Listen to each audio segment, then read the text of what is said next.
GM Resorts NBA Summer League 2018 in the steamy Las Vegas. Yes, it is. Marv Albert style. The San Antonio Spurs and Milwaukee Bucks here at Cox Pavilion. I'm Kristen Ledlow alongside our Stu Jackson. We've got our third broadcaster, Jared Greenberg, on the sidelines. I forgot to mention him yesterday, and he was not happy about that. So I'm just going to go ahead and jump in first thing and introduce him. But we've got a couple of exciting matchups, and I know the fans are most excited to see some of these promising rookies. Let's go first with Donte DiVincenzo, because this is a guy that was picked 17th overall by the Milwaukee Bucks, and the last time we saw him was doing what he did in the NCAA tournament. Stu, what are your expectations for Donte's transition to the NBA? Well, it'll be interesting. Number one, the fact that he's playing his first NBA game today, you have to believe that there's some butterflies in him. But again, we've seen him play in big ball games before, and I have no doubt that he'll play extremely well. What is it about his game that you think will translate well to the professional league?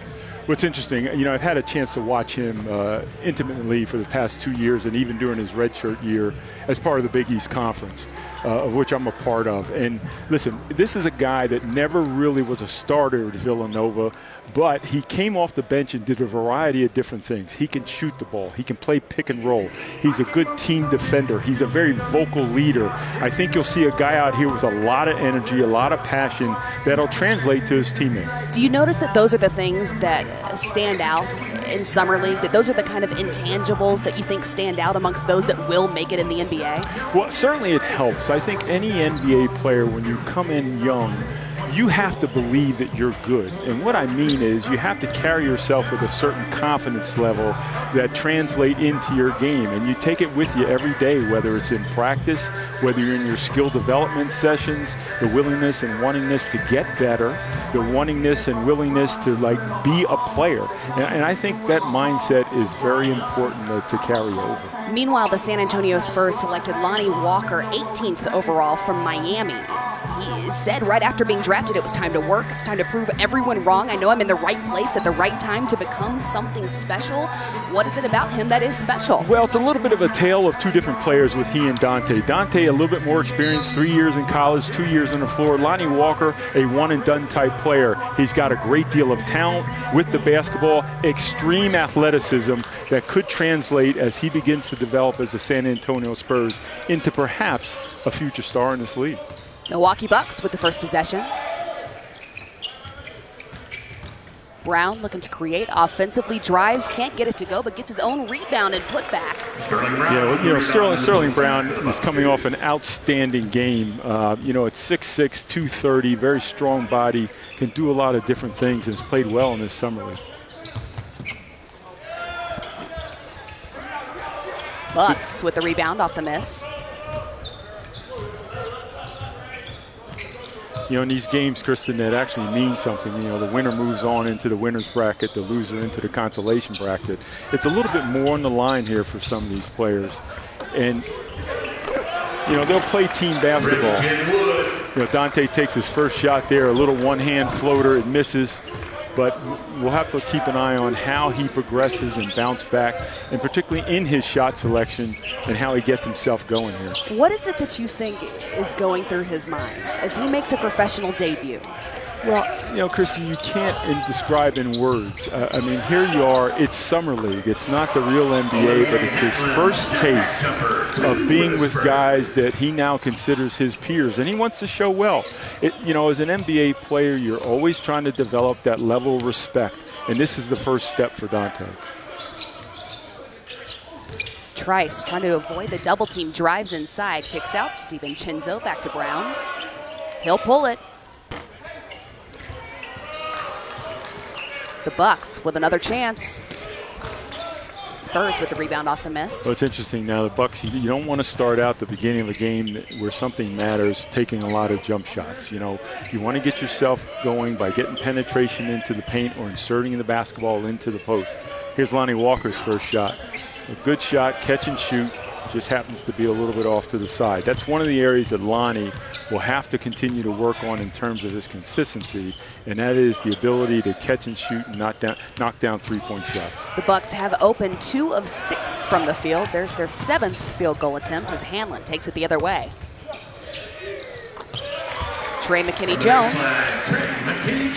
He played 36 games this year with the Fort Wayne Mad Ants, and a lot of these guys have that G League experience. What do you think is the biggest difference between those guys who have had that professional experience as opposed to some of these rookies? Well, when you're in the G League, you're playing at a slightly higher level than you are in the NCAA in college. And further to that, you have an opportunity to integrate yourself into an NBA team system. Try to understand how you get shots offensively, what the defensive scheme is, and just that years of experience against better competition is beneficial for you. There's Sterling Brown with 3 more. He was selected 46th overall by Philadelphia in the 2017 draft, then traded to Milwaukee. What is it that you think that he could bring to this franchise? Well, with Sterling, what you're getting is you're getting somebody who has good size, at the guard spot, or he's a wing, I guess, in today's game. As I said, 6'6", 230, you can see how strong his body is. He has the ability to get his own shot, very good, catch and shoot player. And, again, another young player that's just trying to develop and become a mainstay in an NBA roster.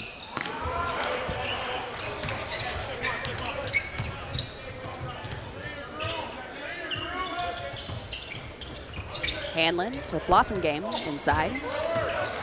Yeah, Blossom Game's been playing well here in Las Vegas. Just missed that little easy shot. Again, another guy, though, with G League experience. We'll have a whole lot more coming back as the Milwaukee Bucks jump out to an early 10-4 lead and a 6-0 run thus far in the first.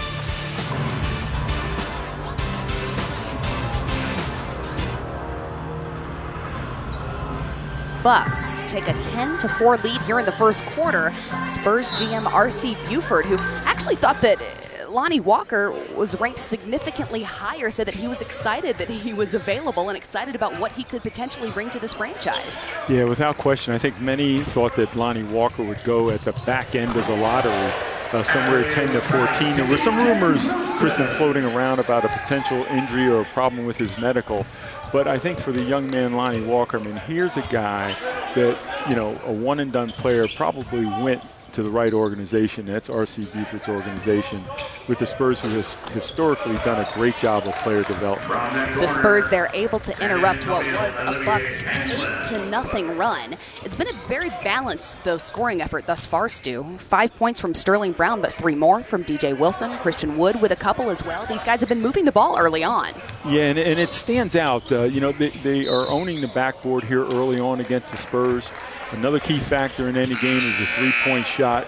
They've already made 2 3-point shots, so dominating the backboard, making shots, that's what translates into wins here. We are still waiting to see Dante's first bucket. Just 1 attempt thus far. What is it, though, that you think would help maybe shake some of these nerves in a professional debut?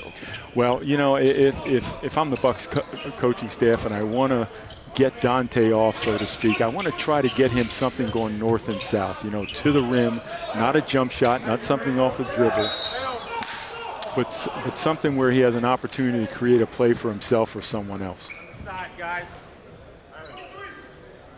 He's on the bench now. Milwaukee foul number 23, Sterling Brown. Spurs keep possession. Second team foul on the Bucks.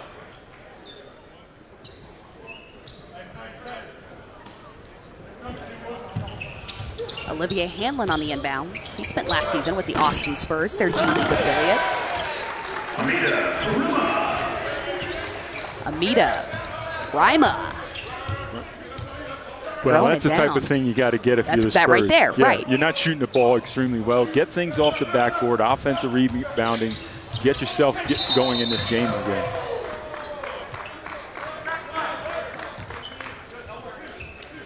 All right, Kristen, I have to give you introduced Jared early. I got to give a shout out here to Lonnie Walker. Oh, all right. In Reading, Pennsylvania High School. I had a feeling you were going to bring it up. Yeah, you did. You knew that. We talked about this. My hometown. We talked about our pride and joy, Lonnie Walker IV.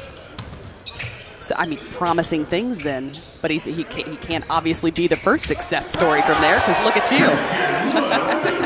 Christian Wood throwing it down. No, I only get better with time in Reading, Pennsylvania. He's the greatest player that's ever come out of Reading. Oh, I like that. But you're like the red wine of Reading. Yeah. The Reading wine. And Donyell Marshall. Oh, yeah. Another Reading high school. Yeah, okay. Yeah. Walker, again, looking to create. He'll kick it out. Hanlon pulls up for three. He'll knock it down. It's funny there with Walker. I like the fact he made the extra play. You know, he passed up a 17-footer for a wide-open three. I would have liked to have seen him finish that easy 17-footer. Trice blocked by Brima. Yeah, Brima has had an impact on the game here early. Yeah. Let's take a look, though, at this dunk by Christian Wood. I mean, come on. Bringing well the defended. wood. Christian Wood. Whoa. I always love it with the sound on. Yeah. That way you really get the entirety of the emotion. You know, Christian Wood's a guy, too. You know, he's averaging 16 points a game here. He's played 95 games the past 2 years in the G League. I mean, he's one of those guys that's really on the fringe of being an NBA roster player. Do you find it most impressive, guys like that, who not only are averaging 16 points, but 9 rebounds as well? Guys who find ways to contribute offensively despite their scoring ability? Well, yeah, he's averaging 9 rebounds, shooting 50% from the field. That means he's taking good shots, looking for good shots. He's a solid fringe NBA player who, you know, he's a guy that just needs to stay in the development phase until he gets there. Hanlon with a couple of more, and the Spurs are now back in this. A 1-point game here with 3:42 to go in the first.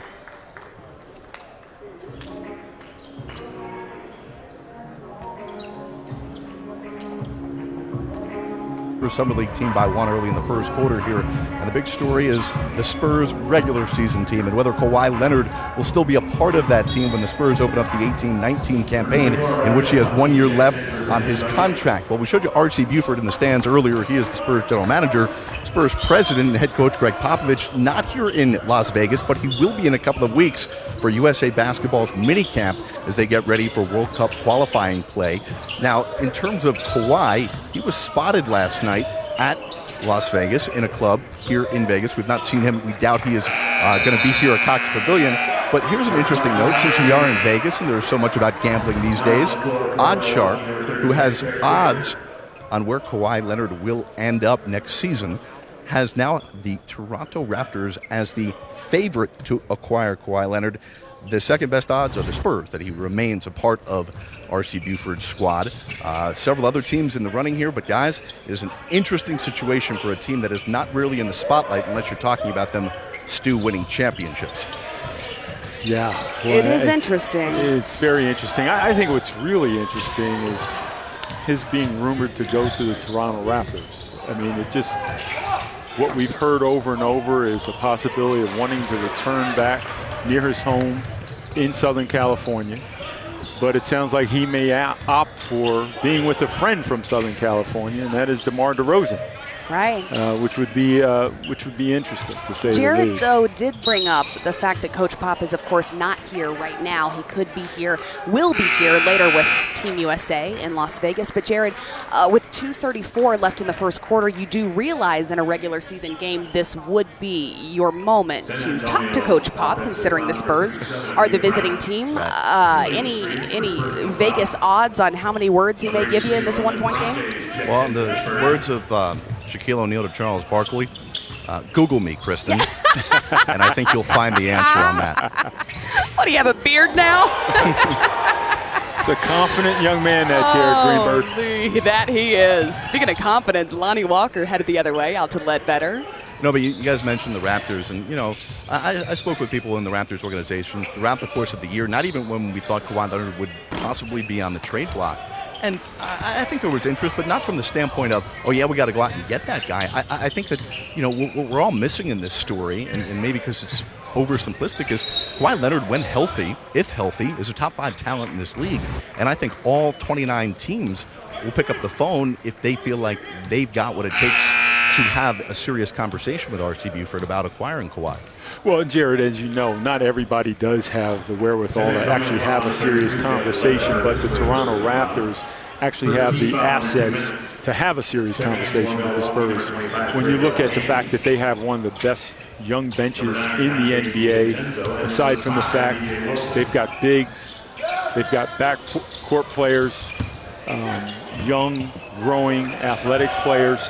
So they can have that conversation. I would think that the Spurs would listen. But, you know, Kristen, I always look at Greg Popovich as not only a great coach, but he really is a relationship guy. And just not as much with Jared. Just not much with Jared or any sideline reporter. But that his extends players. to front offices, and it extends to front offices here too. Stu, when he's making a deal, he likes to make a deal. From what we've seen in the past, the Spurs have not made very many trades. They make trades typically with front offices they're comfortable with. And you look around the league and you look who's got people that have worked with Pop or has a relationship. Philadelphia, Brett Brown overseeing the basketball operations department. Dennis Lindsay in Utah. That may come into play here. Well, and let's not forget, though, Jared, let's not forget R.C. Buford and Masai Ujiri, go way back, from their days with Basketball Without Borders. They're very close, and although Masai was not part of the Spurs organization, there's a certain respect and a certain trust between those two people where I wouldn't be surprised if a deal actually happened. Are you surprised that one hasn't happened yet? It's been a while since he requested this trade. Are you surprised that they have not granted this trade request? Well, San Antonio's not in a position where they need to panic now. Certainly, if they're going to execute a trade, the amount of leverage they have today is greater than it will be once the season starts or closer to the deadline, assuming that Popovich and Kawhi can't repair their relationship. So it's still the summer. But when you start to get into the regular season, and if Kawhi is still of the mind that he wants to be traded, then the Spurs have to consider the financial impact and asset value of a great asset and whether or not their leverage is dwindling. Do you think that he would consider sitting out if he were not yet traded the same way that he did this past season? I don't see that happen. I don't think that would be prudent for Kawhi. He's already basically sat out one season already, but to now sit out two, even as great a player as he is, it will have an impact on his game. It's the end of the first quarter. The Milwaukee Bucks have a 5-point lead, 18-13. DJ Wilson leads the way with 7 points thus far. We'll be back with the second quarter next. Resorts NBA Summer League as the Milwaukee Bucks take a 5-point lead at the end of the first quarter, 18-13 at the start of the second.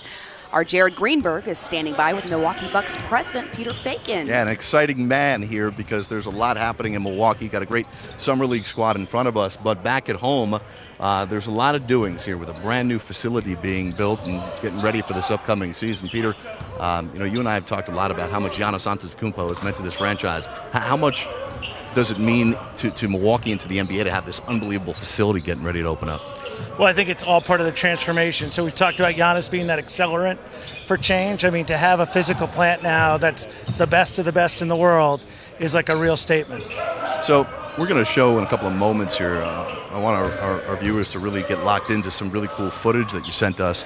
That this building is going to be unlike most we've seen in the NBA, and the ability for the fan to really get an experience no matter where they are in the building. Right, it's all about experiential. So we took our friends from Brooklyn, Sacramento, and Orlando who have built new arenas in the last 5 to 7 years and kind of took best practices, created an open concourse arena, and it'll really be special. Everything from the zinc-clad exterior to the windows. This is a transparent experience. If you can see it in the arena, you can get to it. It's a pretty amazing place. Yeah, we're told it's 10,000 seats just in the lower bowl, which is a lot for an NBA venue. So no matter where you are, you're going to have a pretty good vantage point of one of the bright young stars in this league. Yeah, I mean, we call it intimate and cozy. I mean, this is a great place to watch an NBA game. Well, hopefully the heat works because you need it there in Milwaukee in the winter too, right? What is it about Giannis? I mean, I think America has gotten to see him on the court. We got to see him in that great 60 Minutes piece, get to know him a little more. But what is it about him that makes him such a special asset for you guys? Well, I think on the court it's pretty easy. I tell everybody who I make become a Bucks fan, just watch a game. That one time a game, Giannis will do something that just literally like makes you just go, wow. He's the same as a person. I think in those two things together just make him one of those really special players, athletes, leaders that, will continue to evolve in the league. Peter, when you have the coaching vacancy, I can't tell you how many different coaches that I spoke with that either had jobs or wanted to be a head coach, all wanted your job, which, no offense, most people aren't thinking about the Milwaukee Bucks typically, but because of Giannis, everybody wanted that job. Did you get that sense? Did you get the fact that now you're a destination because of the player you have on your roster? Yeah, I think it's all about stars, right? And so when you build that nucleus, and Chris Middleton and the promise of Bledsoe, and we've got a Rookie of the Year in Malcolm Brogdon, you've got this nucleus of a young, smart, great team that can win. So coaches, aspirational coaches see that and they say, I'll take that. And we lucked out with Bud. I mean, Mike is a fantastic coach. I think his system, his process, like how we're attacking the season is going to be a special season. Yeah, we were talking about the Spurs organization before, and you just mentioned how you took a little bit from other organizations about building an arena. Coach Budenholzer's experience in transforming Atlanta to having their best year that they ever had about 4 years ago, and what he learned in that Spurs organization. How impressed were you when you got the opportunity to meet him and get to know him? Well, he's a pro. We have one of our owners, Wes Edens, who says, why don't we find somebody who's done that and done it successfully before, to set the pathway to get it done, and Bud's that guy. Bud has created and developed players into better players, teams into better teams, and that's really what you want as an organization. Yeah, players got to love playing for him because they typically go on to make a lot of money after playing for Mike Budenholzer. I think you can ask a lot of players, and they'd agree with you.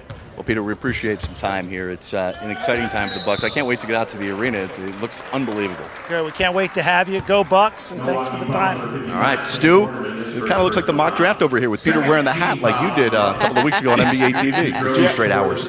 He's not wearing it, Jared. He's rocking it, and rocking it strong. That's tremendous. They have one of the coolest logos in the NBA. Yes, they do. Fear the deer. Fear the deer. It. Kristen, something that was interesting, one thing that Peter said that it shouldn't go unnoticed when he's talking about his team after he spoke about Giannis. He talked about his young players like Brogdon and Middleton and Giannis and now Dante, and he said they were smart. Yeah.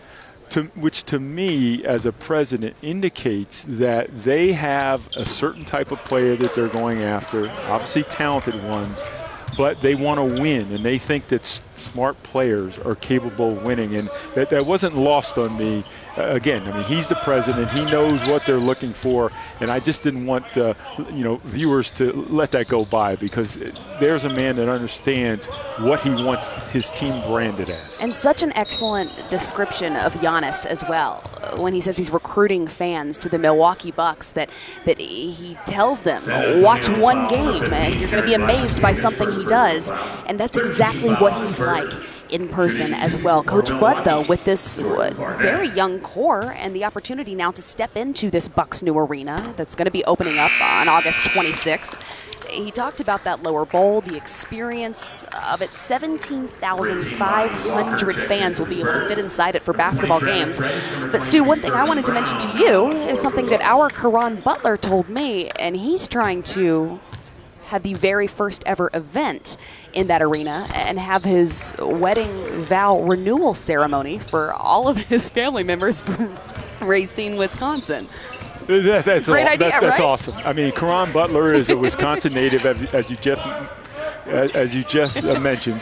I'd buy a ticket to that event. Yeah, how many people actually live in Racine?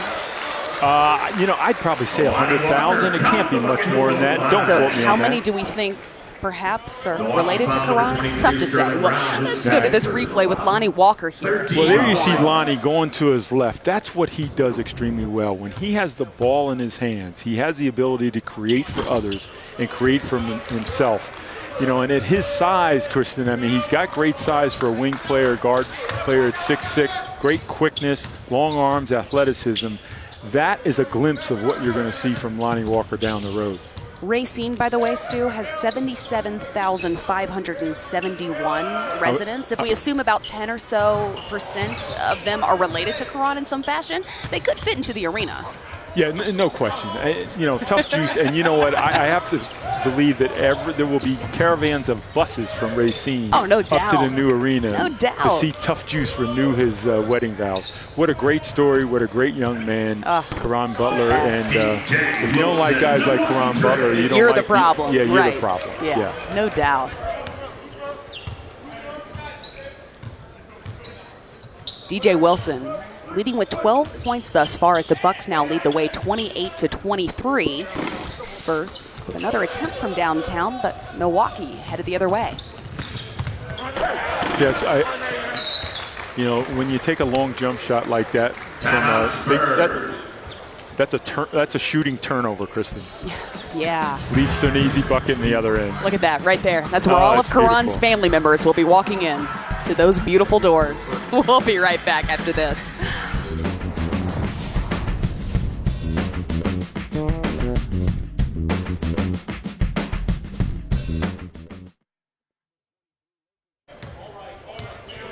We're back in Las Vegas with the Bucks holding the 30-23 lead over the Spurs. Spurs with possession.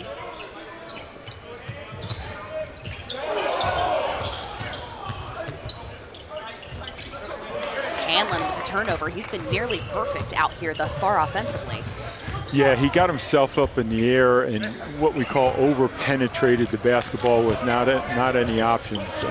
Something he can learn from. But I like the way they came out after the timeout in terms of having some ball movement. When they made their little mini run, they were getting the ball inside. Every time they go to the perimeter, bad things happen on the other end with a breakout with the Bucks. And keep in mind now, we are in the playoff round, so every team will get 2 games, but it's not double elimination. There is a consolation round, so the winner of this game will go on to play Philadelphia Saturday at 5:30.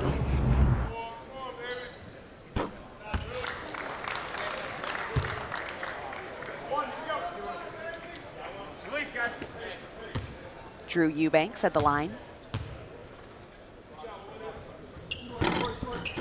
Let's get them within 5 here. Let's see if the Spurs can come up with a solid defensive possession here against the Bucks. I mean, the Bucks are moving the basketball better. They're shooting the basketball better. They're rebounding the basketball better. As Wood goes in hard, gets fouled. Try and get the and one. Wood and Wilson have been the offensive contributors thus far. Not a very balanced offensive effort, but if you've got those guys that continue to take advantage inside, you want to keep going there, Stu. You know, for a guy his size, great attacking the rim, right? And keeping the ball up high with some strength. I mean, he's now 6 of 7 from the field. But, you know, when you're a guy that size and you're taking it to the rim, the last thing you want to do is avoid contact, Kristen. You want to take it strong, eyes on the rim, everything going towards the rim. Don't try to double pump or clutch or get the foul. Just take it there. Good things will happen, and that's what happened with Wood. And he's played in 30 NBA games since 2015, both with Philadelphia and Charlotte as well. What is it about a guy like that who has gained that NBA experience, coming out here, playing with some of these younger guys who are getting it for the very first time? What is it about him that will stand out? Well, the fact that he's seasoned, that he understands how to play sound, fundamental offensive basketball. When you've played 95 G League games and over 30 NBA games, you're not out here trying to do things you can't do, but do well what you can do. And that's Christian Wood. I think for him, physically, you look at him, he's got good presence, but he needs to get a little bit stronger. Spend that time in the weight room, continue to develop his skill. And, you know, he's the type of guy, he'll make it at some point here at his size. It just hasn't happened on a consistent NBA regular season yet. Olivier Hanlon, 2 of 2 from the free throw line. He was acquired by the Spurs back in 2016 in exchange for Boris Diaw and a second-round pick. The Bucks. That's a good cross-court pass. From the corner, Very good pass there by Sterling Brown for an easy, open, wide-open 3. Hanlon again, this time to Ledbetter, who kicks it out up top.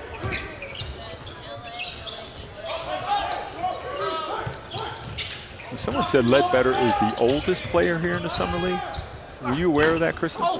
It's a fun fact that will make you very popular at your next cocktail hour. Yes. Well, you know what makes me sad?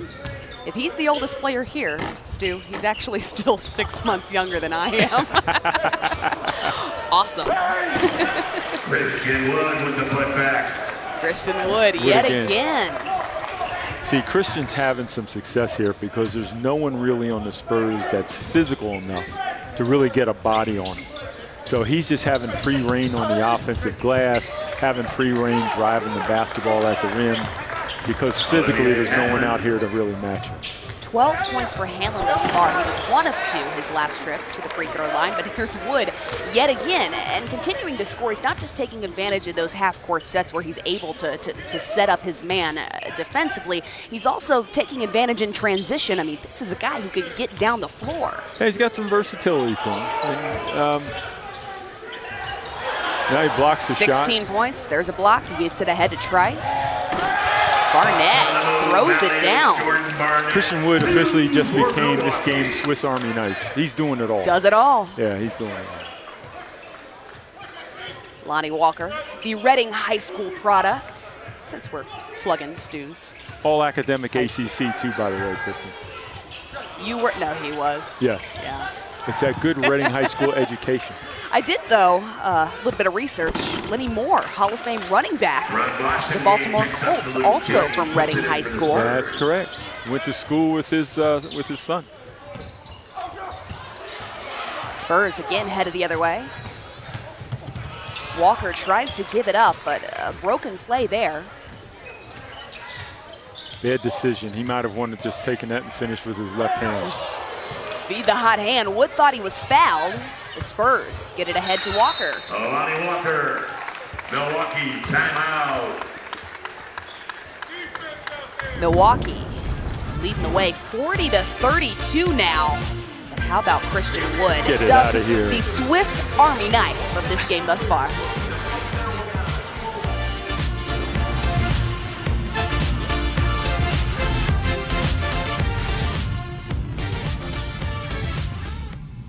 Bucks leading the Spurs 40-32, and it's been an offensive effort led, Stu, by DJ Wilson, Christian Wood. We're still waiting for Dante DiVincenzo's first professional baskets, but you talked about him figuring out a way to contribute in other areas. He's got an assist and a couple of steals thus far. Are those the kind of things that you want to see from Dante in this first game?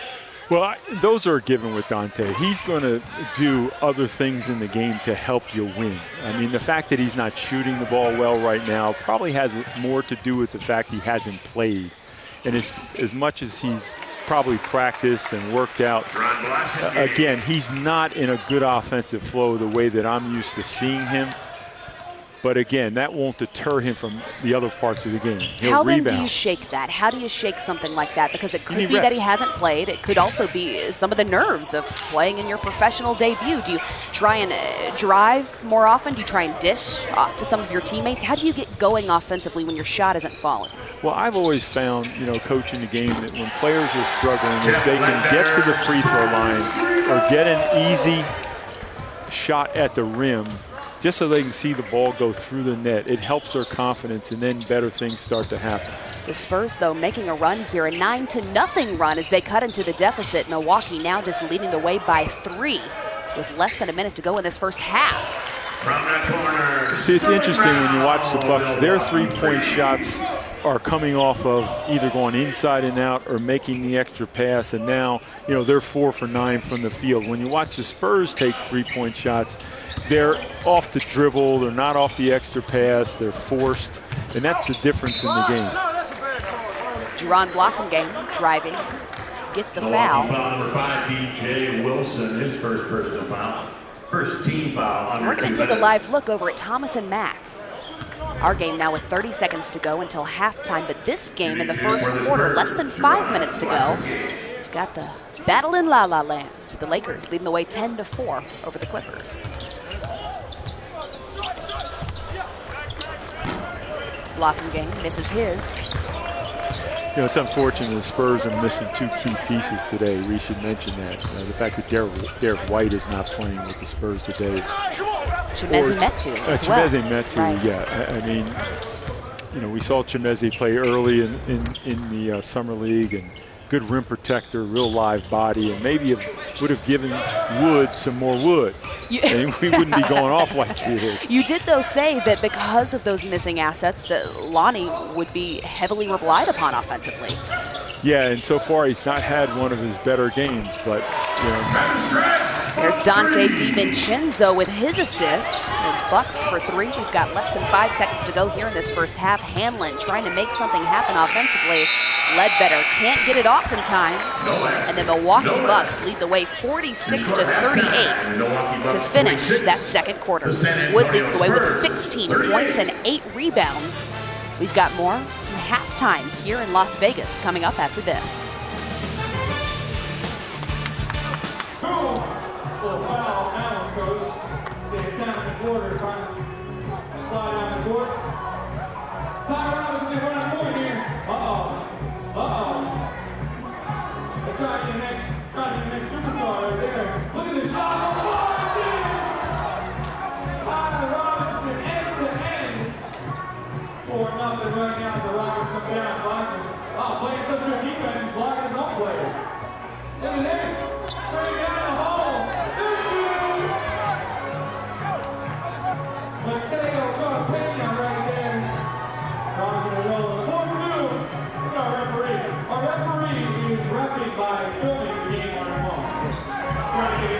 Summer League veteran Christian Wood with 16 leading the way. We're at the half between San Antonio and Milwaukee, and the Bucks have 46-38 lead. Jared Greenberg here. We'll get back to Chris Ledlow and Stu Jackson in a moment.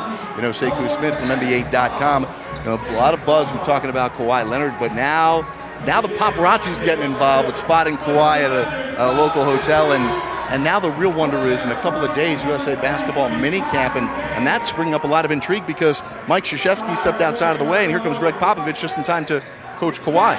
Yeah, that's the mystery, Jared. Everybody's wondering, are we going to get these two guys in the room on that day and finally get some resolution to what's going on with Kawhi? We don't even know if it's true that they've had a sit-down heart-to-heart. So this could very well be the first time they get face-to-face and have a chance to talk some things out. But you better believe myself and a bunch of other guys are going to be out here on July 25th waiting to see what happens, because that's the last big story of the summer, basically, is what happens with Kawhi. And to put it into perspective, the reason why that's so important and why Kawhi is not likely just to get a pass to miss it is because since Jerry Colangelo has taken over, one of the big things is that if he's going to play in the World Cup next year and the Olympics in a couple of years from now, even if you don't get on the court to practice, Kawhi's got to be here and go to the meetings. They demand your presence, which is one of the reasons the program has turned around the way it has under Jerry Colangelo. They have to get a buy-in from these guys. And Kawhi is in the prime of his career. Why would he not want to be a part of the team that represents the United States in the Olympics, potentially in the World Basketball Cup? I mean, he has to be here. I can't imagine he's going to miss it. And I'm sure Pop is expecting him here. How much longer do you think this goes on without any sort of at least inclination as to what is going to be Kawhi's future? The Spurs don't have any time crunch.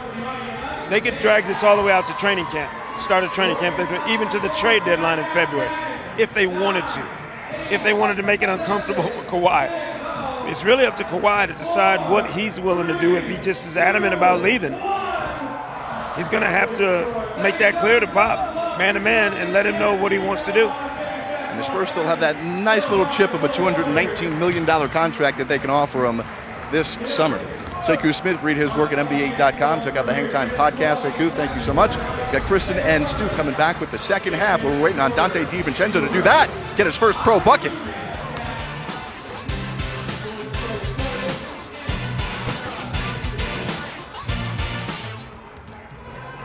Welcome back to the MGM Resorts NBA Summer League 2018. Milwaukee Bucks lead the way over the San Antonio Spurs 46-38 here at the start of the third quarter.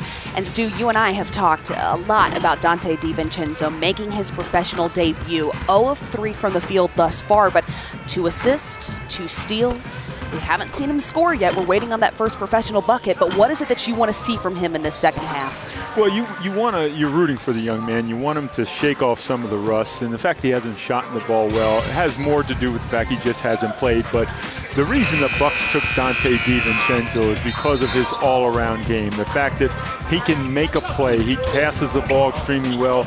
We mentioned at the top that he's a good team defender. He deflects the ball, gets his hands on a lot of balls.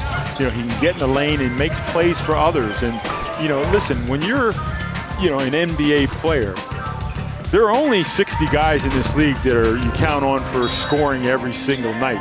The other, you know, 390, they're role players. And here you have a guy, a young player, that fulfills a role, and you can put him in a game because he defends and makes plays for other people. Alongside our Stu Jackson, I'm Kristen Ledlow. We go now to our third member of the broadcast team, our sideline reporter, Jared Greenberg, with more on Dante. Guys, as you notice, not on the court here to start the second half, and that's as a precautionary measure. Everything's okay with Dante, who's coming back from a groin injury, but Bucks are going to shut him down after 11 minutes in the first half, his pro debut. Remember, he hasn't played a real basketball game in about 3 months since the national championship game. Injured the groin during draft workouts and just started getting back on the court about 3 or 4 practices here in Vegas, where they've been giving him just a little bit more each day to build off of. And the coaching staff, they're pleased with what they saw, despite not making a shot. They like doing the little things. They loved his energy on the court. So Dante DiVincenzo makes his pro debut with just 11 minutes in the first half, and then we'll see him later in the week. Thanks, Jared. So that's it then for Dante. Stu, what are the intangibles, though, that you watched as he was out there, again, in his professional debut that you think will translate well to the NBA? Yeah, well, Jared mentioned a few of them, and we talked about it at the top. I mean, again, you know, I've watched this guy a lot, and I can tell you that he truly is a winner, and that's what they can expect from him. When I say a winner, I'm talking about a guy that does other things than just score the ball. You know, I heard a quote by Jeff Van Gundy last week where he talked about young players being able to focus on everything except the ball. That's Dante DiVincenzo. Wow. He rebounds the ball, he can defend, he passes the ball, he screens, he'll make hustle plays. Those are all things that are off the ball that make for a good NBA play. The Spurs looking to cut into this deficit against the Bucks, still leading the way 49 now to 45 here in the third quarter with about 8 minutes to go. The Summer League tournament continues tonight in Las Vegas on ESPN2 and the ESPN app. Tonight, Atlanta, Portland at 10:30 Eastern.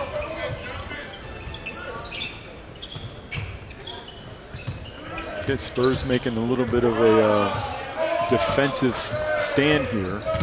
Travis Trice gonna have to get one up at the end of the shot clock. Can't get it to go. Spurs headed the other way.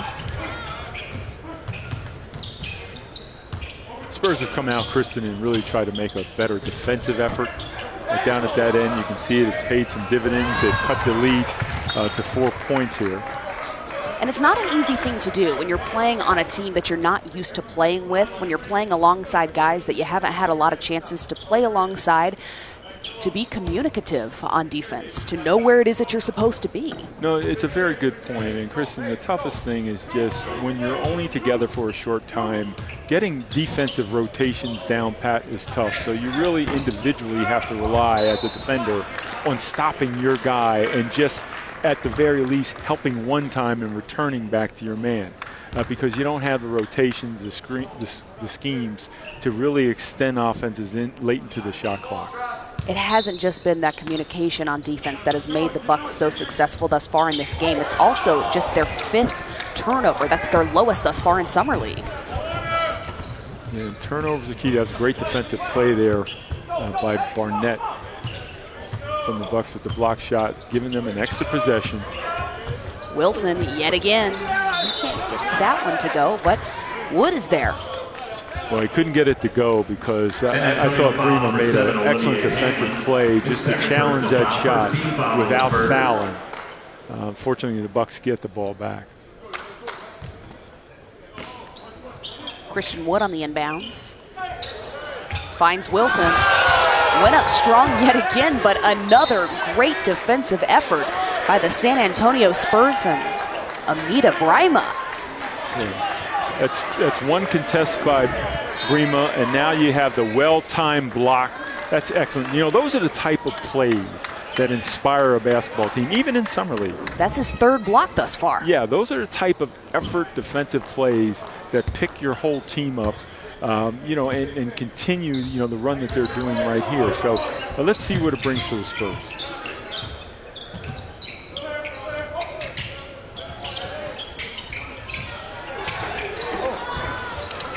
Bucks rebound on the miss. Travis Trice headed the other way.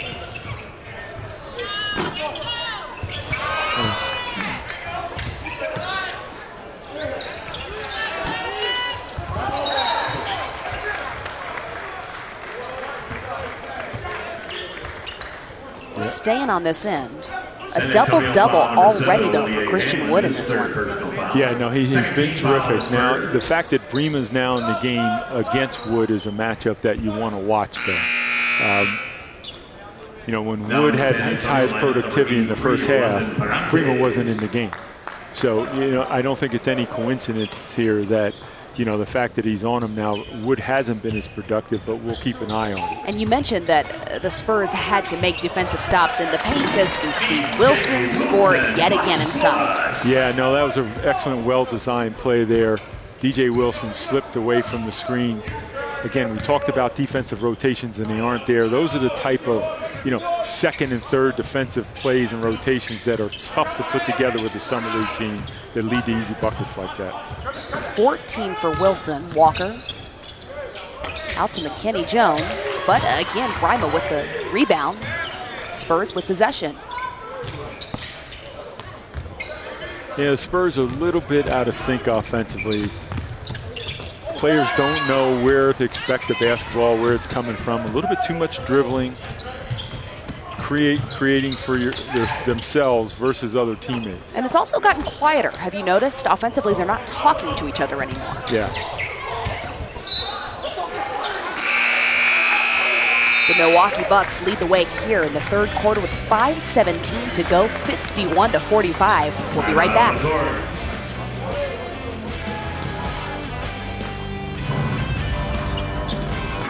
We're back in Vegas, where the Bucks hold a 51-45 lead over the Spurs. And one guy whose future is anything but certain thus far, Stu, is Jabari Parker. 24 minutes a game, 12.5 points a game, and nearly 50% from the field. What is it that you think his future holds, whether it's in Milwaukee or otherwise as a restricted free agent? Well, I'll tell you one thing his future does hold, Kristen, is that his talent will begin to take over as he begins to continue to recover from injury.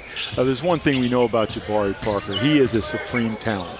And you can't forget the fact that he has had two very serious injuries that he's not completely recovered from. But as you saw in the graphic, here's a guy that still averaged 12 points a game and shot 48% from the field. So he's a freight train coming, all right? And I think, you talk about a guy that 2 years ago averaged 20 points a game. He's just on his way back. And, for the Bucks, you're probably hoping as a restricted free agent, someone doesn't make the leap and sign him to an offer sheet, because if you're the Bucks, you probably want to wait one more year through this next regular season to see how he progresses and then make a decision at that point. I spoke with Jabari at the start of the last regular season, and he told me at the time that he was already ready, but because he had back-to-back knee injuries and back-to-back years, that the medical staff wouldn't yet clear him until he reached that one-year mark, but that he was feeling so much stronger in that second injury than he was in the first. But again, then we saw what he was able to contribute to that team once he did make the return. I know for more on Jabari, we've got our Jared Greenberg standing by. Jared? Well, guys, Stu, you hit the nail on the head. Not only is it a bad summer to be a free agent because not much money out there, it's a really bad summer to be a free agent when you're coming off an injury, as DeMarcus Cousins found out. But although most feel he wound up in a pretty good spot in Golden State, similar situation here with Milwaukee, where Alex Kennedy of Hoopside is reporting that Jabari Parker's hometown team, the Bulls, where he grew up in Chicago, is showing some interest. Again, they have a pretty deep front line with Wendell Carter Jr. and Lauri Markkanen, and you wonder how he would fit in there. The Bucks have themselves an interesting situation where they currently have 13 guys under contract. Remember, they just signed Brook Lopez. So they certainly, Jabari, like many other of the restricted free agents, may just take the qualifying offer for the year, just make under $5 million, and then become an unrestricted free agent next season. The interesting part of that, though, Stu, is that if that's the case, he can't be traded this year. That's correct. He can't be. And listen, I mean, as much as you talk about the fact that what's not available to Jabari, again, I want to focus in from the Milwaukee Bucks team side because it's an advantage for them. They get that opportunity to see this guy for one more year to see if he can get back to where he was, over a year ago. And boy, the benefit is if he does get back, boy, they really have another piece that could propel them to an Eastern Conference, championship. Everybody talks about the Raptors. They talk about the Celtics, right? The Sixers. The Sixers. Right. They don't talk about the Bucks. But you get a guy like Jabari Parker back in the fold playing at that level to go along with Middleton and Giannis and Brogdon and Bledsoe and a coach like Mike Budenholzer, and we're all going to be sitting around in about 8 months going, how did it all happen? Yeah, how did we miss this? Wait a second. Yeah, and people I know are down on the Eastern Conference, but you add a healthy Milwaukee team in there, and all of a sudden you really have something special going on. Jaron Blossomgame sitting down now with 12 points, and he has helped the Spurs come back within one. The Bucks now with a 1-point lead, 54-53 here with 3:05 to go in the third quarter. The Spurs, though, Stu, have never had the lead in this game. Milwaukee has held strong to the lead, but at this point is looking to be threatened as we head into a fourth quarter.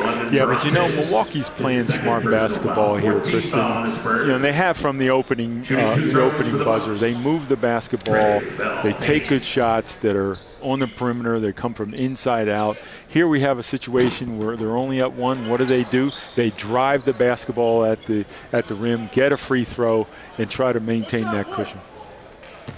The Junior NBA World Championships is the NBA's first ever global youth basketball tournament for top 13 and 14-year-old boys and girls teams from around the world. Now, this inaugural event will feature boys and girls divisions, each comprised of 16 teams that'll compete this August on Fox and FS1. To learn more, you can visit juniornba.com/World Championship. We're coming back with less than 3 minutes to go here in this third quarter and a 2-point game. We've got a good one. Keep it on. San Antonio offense is fouled for 25 through the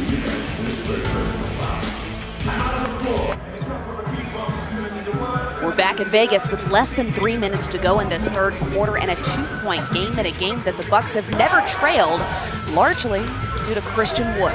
22 points, 10 of 14 from the field, and 11 rebounds thus far.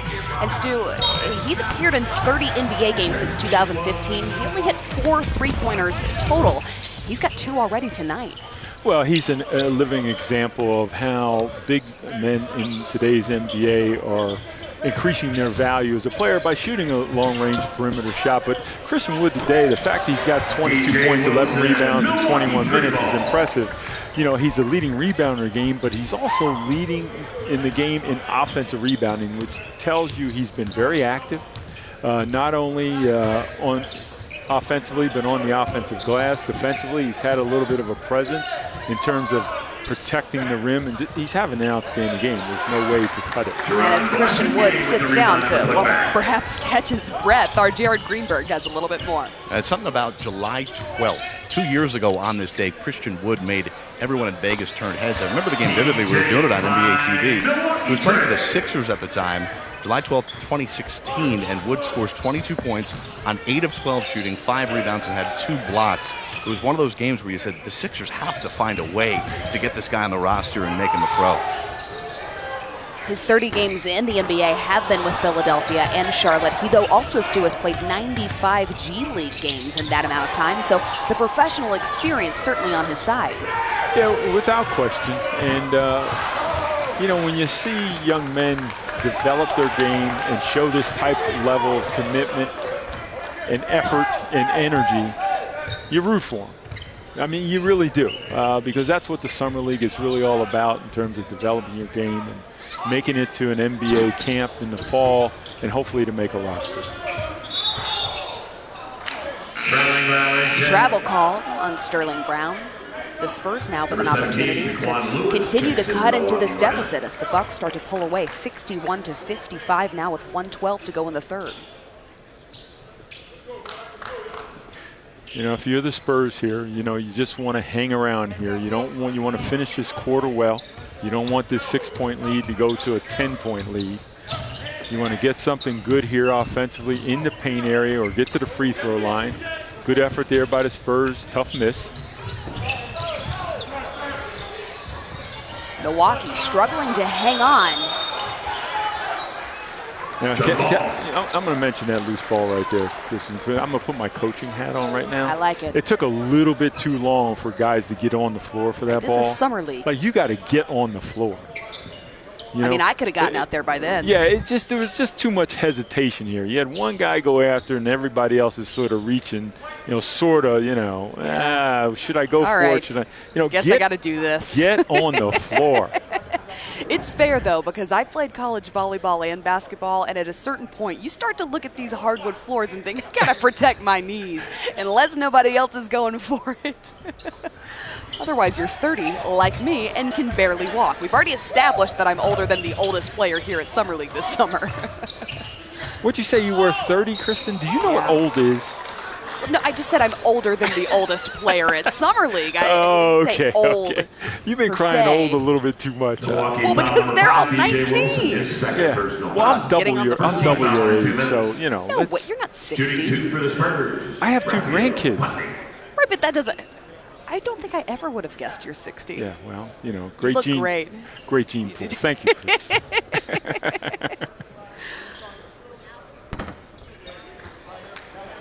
Raphael Putney on the line. He started the season in France before joining the Erie Bayhawks. So, again, a guy with G League experience. He finished this year in Puerto Rico. Played at the University of Massachusetts. He'll knock that one down. Bucks with possession.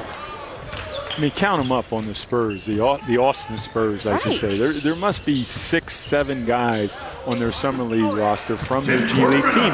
And, again, that's what the G League is really all about, and that's how you gain value and develop these guys. They're sitting there in Austin. You're not too far away from San Antonio. So they can practice with the big club if you want. They can go down to Austin and play in meaningful games. And that back and forth in that process is really beneficial for teams that have great locations of their G League team. Especially being in and around a world-class organization. You get a chance to see how to become a winner. Yeah. Well, it's not only how to become a winner, but when you're in organizations like the Spurs, there's a standard. There's a standard of excellence that comes with an expectation. And any player knows when you go to organizations like that, whether it's Golden State or San Antonio or Miami or there are a ton of different places.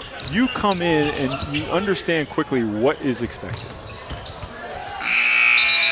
That'll do it for the end of the third quarter. The Milwaukee Bucks lead the way 63-58. Christian Wood leading with 22 points and 11 rebounds, while DJ Wilson adds 17 and 9.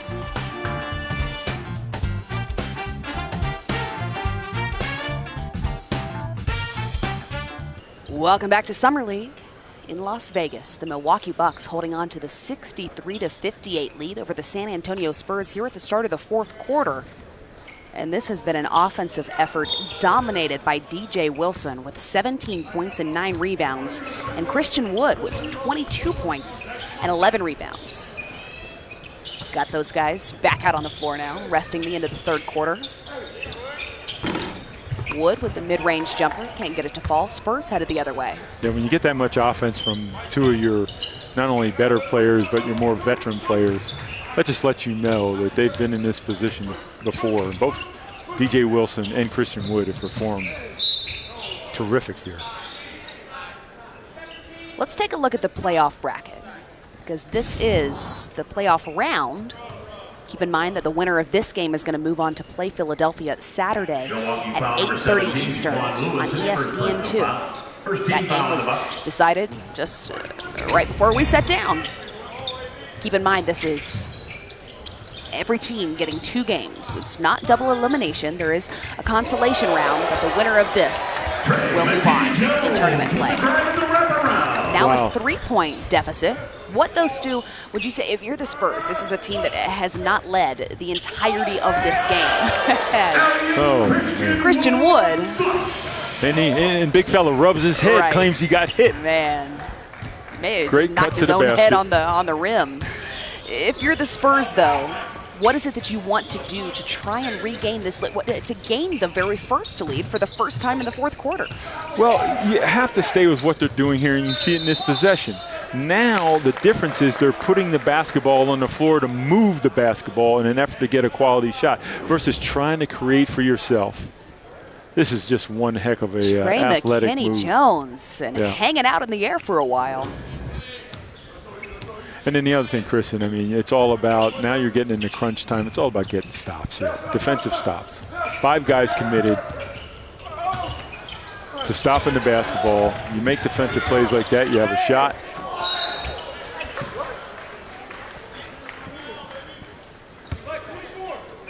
San Antonio. You know, Bremer that time had to go and help, and it left Christian Wood open for an easy offensive rebounding opportunity, and then he ends up getting fouled. He's had, by the way, 6 blocks in this one. The record at Summer League for the most block shots in a game is just 7. Jackie Carmichael did it back in 2013, and Kent Bazemore did it in 2012. Kent Bazemore, that's a surprising one. Yeah, I know. Yeah, he's a that he had perimeter 7 player. blocks, right. Let's do it. Impressive. Christian may get there. He may tie the record. I think if he breaks the record, Kristen, the place will erupt. What do you think? I think so too, Stu. I think so too. Christian Wood can't get that free throw to fall. But Spurs again with an opportunity here to take their first lead of the game in the fourth quarter. Just a 5-point game. London, Morantes trying to make something happen offensively, turns the ball over. Bucks possession. Yeah, which is unusual for Morantes. You know, he prides his game on not turning the basketball over. That time he got caught up in the air, had nowhere to go on the baseline, and had to throw an errant pass to the corner there. Spent the season as a two-way player with the Cleveland Cavaliers, 14 games with the Cavs, 35 games, 35 starts with the Canton Charge. And you talk again about a team that's close enough to be part of both the NBA franchise and their G League affiliate. No, that's exactly right. And if you look at the trend of NBA owners today, and as they acquire G League teams or they move their existing G League franchise, they want it close to home because of what we talked about. It's such a keen advantage when you have that, you know, minor league club nearby the parent club. San Antonio foul number 7, Olivier Hanlon, his 4th personal foul. Second team foul on the Spurs. Yeah, Morantes, he's kicking himself thinking about that last play. It looked like it. Yeah, he is. Because as a point guard, that's your job, is to lead your team and And to facilitate the offense, which is Sure. what he does so well. yeah. Former University of Virginia, Cavalier, Wahoo Wah. He's used to wearing that Cavaliers name across his chest, huh? Hanlon with another 3. See, but that's a bad 3. It's a Yeah. catch, it's a wait, it's a hesitate 3. It wasn't shot in rhythm. And at this point, the Spurs have been doing a great job of putting the ball on the floor, moving it, and getting extra, rhythm and shots. That time you take a standstill out of rhythm 3, no good. Fortunately, didn't hurt them. Now they have another opportunity here, hopefully to tie the game or get within 1. Morantes this time on the keeper. Nope, he'll kick it out. See, that's a good pass and a good shot. He missed it, but okay. Those are the type of perimeter shots that you want. The ones that come from inside the paint back out to the perimeter. Waterman driving. The kick out to Wilson for 3. At this point, Wilson and Wood, you've got to assume, are getting a little tired, right, from bearing that offensive load. Okay. That's more what you were talking about. Yeah, no, exactly. And also more we're talking about with Lonnie Walker. Right. See, he shows that extra gear, that explosion, off the floor, and the ability to make plays for others. He didn't go in there trying to dunk the ball and create a highlight reel. He was going in to make a play for someone else, and that's the type of jump shot that you want. And they got it and have tied the game now at 65 apiece with less than 6 minutes to go here in the fourth quarter. His 5th personal foul. 13th foul on the Spurs. Time on the floor. Tie game here in the fourth quarter with 5:59 to go at 65 apiece between the Milwaukee Bucks and San Antonio Spurs. And the Summer League tournament continues tonight in Las Vegas on NBA TV and the ESPN app. We've got Utah at Orlando at 10 Eastern. We'll be here hanging out with you the rest of the night. Stu, you talked about what it's taken for the Spurs to get back into this game. It hasn't just been an offensive effort. It has been a defensive one as well. Amita Brima with 6 blocks still thus far, and we talked about perhaps his setting the Summer League record. It's just at 7, so it's not out of reach, but we did look into the regular season records. And starting with the very first season, that blocked shot became a statistic. Elmore Smith set the record with 17 of them in a Lakers-Blazers game back in 1973. Yeah, so if it's in 1973, that means it didn't count guys like Bill Russell or Will Chamberlain, right? And Will, rest in peace, but we know if he were here, I'm sure he would dispute that record and tell us there were multiple games over 17. I'm sure he would make sure that we knew. He would definitely make sure that you knew. Okay, well, speaking of guys that make sure that you know, guess who's second place on that record? Who? Someone we work with. Who is? A guy who Shaquille O'Neal? Shaquille O'Neal? I love that was the only hint you needed. A guy that we work with that you know will let you know. Yes. He had 15 in a game in 93. Yeah, as they say, Shaq was an I player. I'm not surprised. Yeah, there's no I in team, but there is one in Shackton. This now a 69-65 lead for the Milwaukee Bucks here in the fourth quarter. Less than 5 minutes to play. Sterling Brown on the drive. And it's blocked. How many block shots do the Spurs have now as a team? Yeah, as a team. They've got 14 block shots now. as a team. It's tough going in the paint if you're a Milwaukee Buck. Very much so. But again, that highlights how well they're moving the basketball, getting quality shots, even in spite of having 14 shots blocked. Walker again with a chance to create offensively to keep the Spurs within shooting distance. Yeah, you can see Walker's the most comfortable in his game when he has a basketball in his hand. That was an excellent pass there by Parantes. It just was mishandled and they got a bad shot, but what a nice look. Travis Trice driving.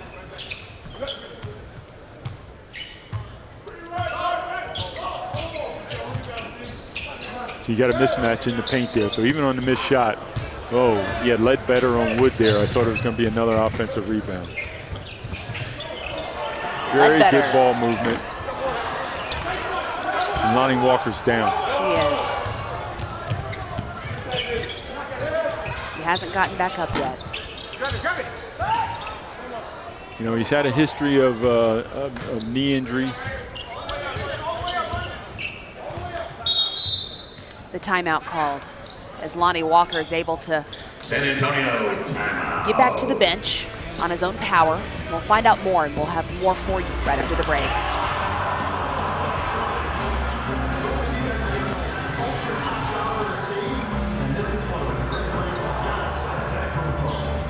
To go in the fourth quarter, a 4-point lead for the Milwaukee Bucks.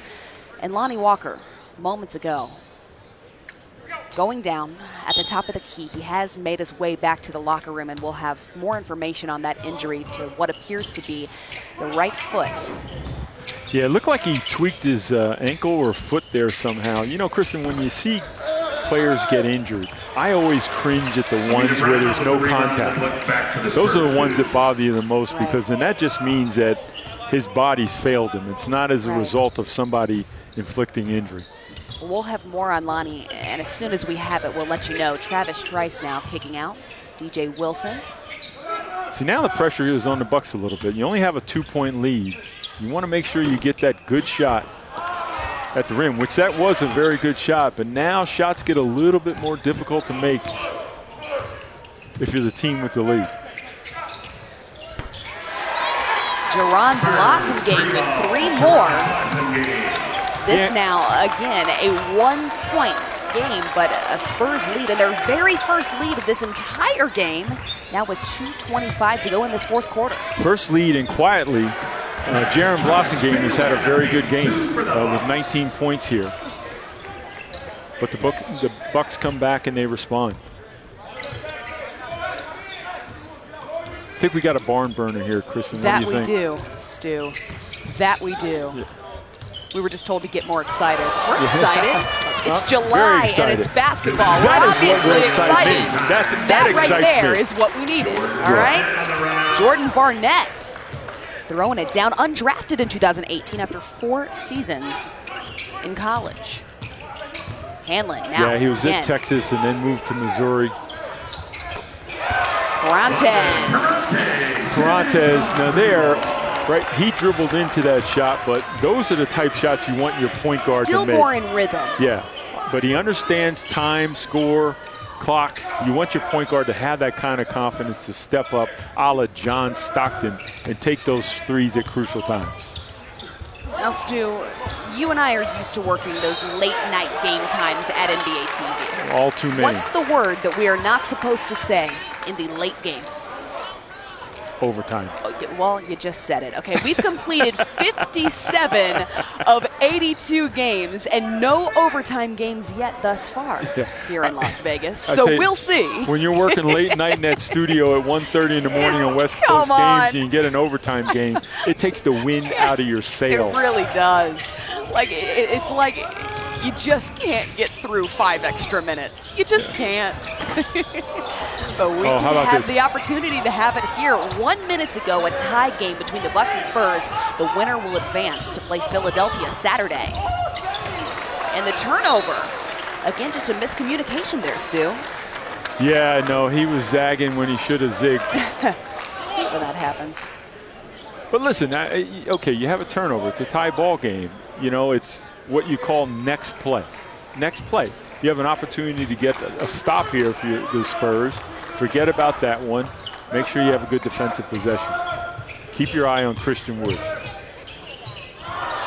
Sterling Brown tried to get it to Wood. Wood just fumbled that ball. We do, though, have an injury update now with Jerry Greenberg. Kristen and Stu, Lonnie Walker won't return for the final minute here. He's injured his right ankle. It's an ankle sprain. It's the same ankle that he injured in the Utah Summer League that forced him out of action for 1 game there. He'll be reevaluated after the game. Thanks, Jared. Yeah, San Antonio now, Tristan, they have an opportunity here to go 2 for 1. So you get the shot here at the rim. Inside, and exactly what you wanted to see from him. You want 2 for 1. You want to be successful in that first one. So even if Bucks come down and score, they have an opportunity still to score. A 2-point game now with 25.9 seconds to go here in this fourth quarter. The winner will advance here in Las Vegas.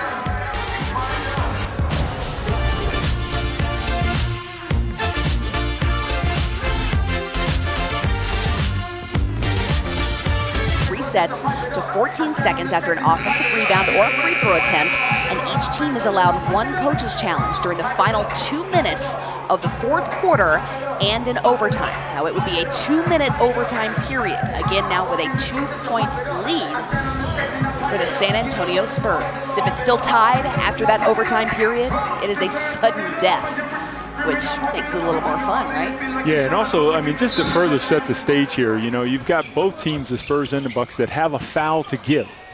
Gets a little tricky here with the Spurs, though. You don't want to use it because if you can get the defensive stop, you've essentially probably won the basketball game. Trice finds an open Wilson in the corner, pulls up, can't get it to fall. Brown fighting for the rebound inside.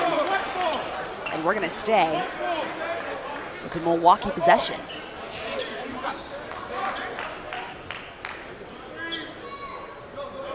Well, now if you're Milwaukee here, I mean, if you can get an open 3, you take it, but all you need is 2 to continue playing, and that's There it is. you put the onus on your defense and getting a stop. The game now tied again at 75 apiece. 11 seconds to go here in the fourth quarter. It's a timeout. So we will be right back. Well,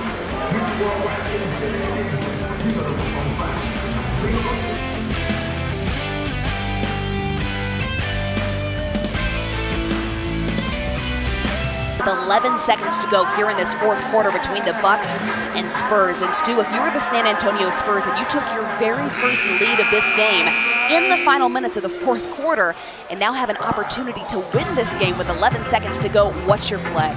well, I don't know what the specific play will be, but it's going to involve putting the ball in Parantes' hands. He's their best decision maker on the basketball floor. He has the ability with this lineup to get by a defender more than anyone. But remember now, the Bucks, regardless of whose hands the ball is in, they have a foul to give. So at what time do you use that foul that you have to give? Well, I'll tell you, you don't want to do it now. You want to wait down here till it gets down under 5 seconds, and if you can get that foul, get it to him.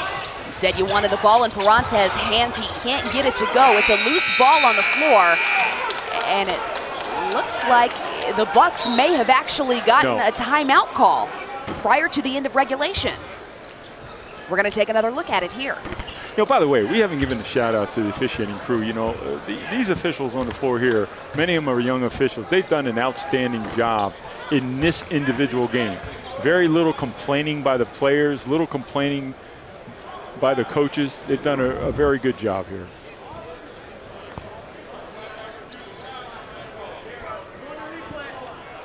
You see that in the baseline. Is that DJ Wilson? Looks like he calls timeout before the expiration of time. The referees will go over to the table, make a determination about how much time to put back on the clock. How much time do you need on the clock in order to touch the ball and get a shot off? Well, you have to have 3/10 of a second or greater. Okay, anything under 3/10, you don't have the ability to get a shot off and only a tip in.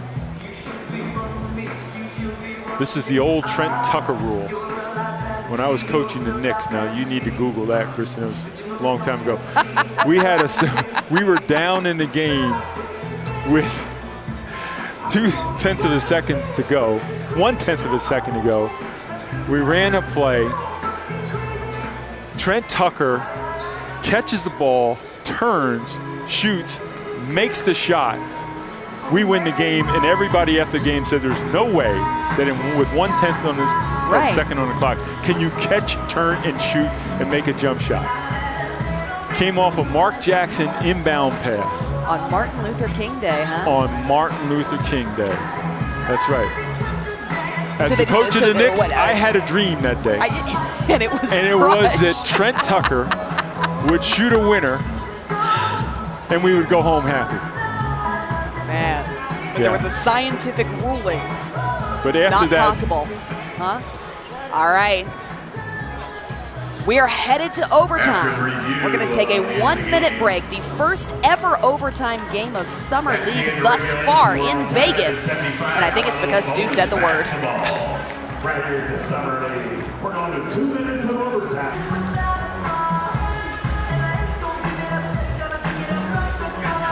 This Summer League's first overtime period. The referee coming over to explain to us that the review was whether or not the Milwaukee Bucks did in fact call a timeout. With time still left in regulation, they reviewed that they in fact did not. So we're headed to overtime now. Again, a 2-minute overtime period. And if there's a tie, there is then another 2-minute overtime period. No more sudden death now in the playoff rounds, I have just been told.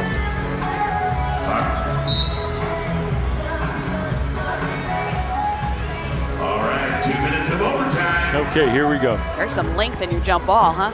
Yeah, lengthen the jump ball, but I'll tell you, the first possession is the key here.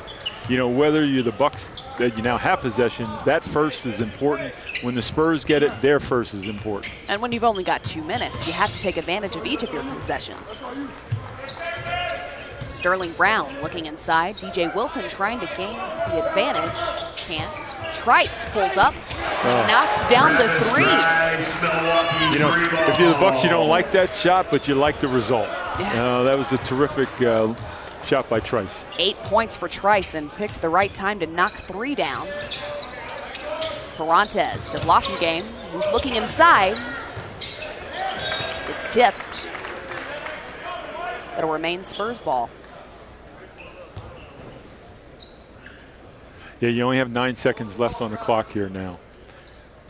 It's important that you get some penetration into the lane and hopefully a kick. You don't want to end up with a perimeter shot. There's still a little bit of time left. You don't need a three. You just need a quality shot. And instead, we have a foul.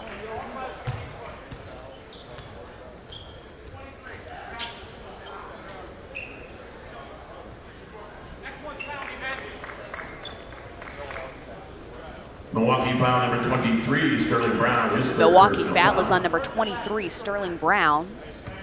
So you get the foul, right? First team foul. Only 14 seconds now, reset on the shot clock to get a quality shot. I can't emphasize enough. The Spurs, you still have 1:18 left.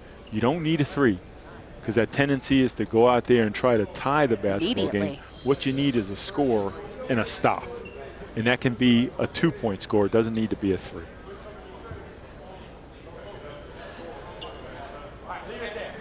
Seems to be some confusion with the shot clock. But Spurs possession. Now down three, as we mentioned.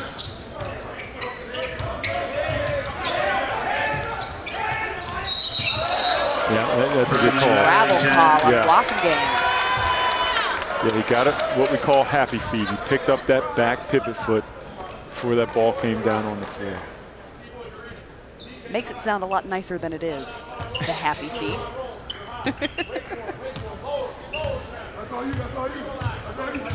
Travis Trice again looking inside, which is where the Milwaukee Bucks have been able to take advantage all game long, and he's coming alive here in this overtime period now with 10 points, but 5 of them in this overtime period in just a minute's time. Yeah, no, you know, Trice is, you know, again, another undrafted player back in 2015. Is basically, you know, out of Michigan State, taking over this basketball game in the overtime. Sterling Brown with the rebound, and no chance he was going to give that up.